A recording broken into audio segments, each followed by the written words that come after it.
خلفياته وأبعاده هو شأن وطني بالدرجة الأولى، والمحامون من مهامهم أن يكونوا في قلب القضايا الوطنية الأساسية.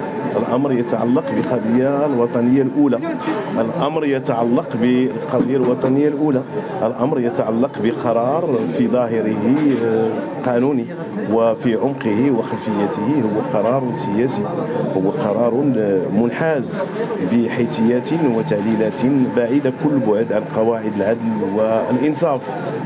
قرار أقل ما يمكن أن يقال عنه بأنه قرار متعسف، قرار خارج سياق القضية، فيه سطو على الاختصاص، باعتبار أن القضية الوطنية هي بين يدي مجلس الأمن وبين يدي الأمم المتحدة.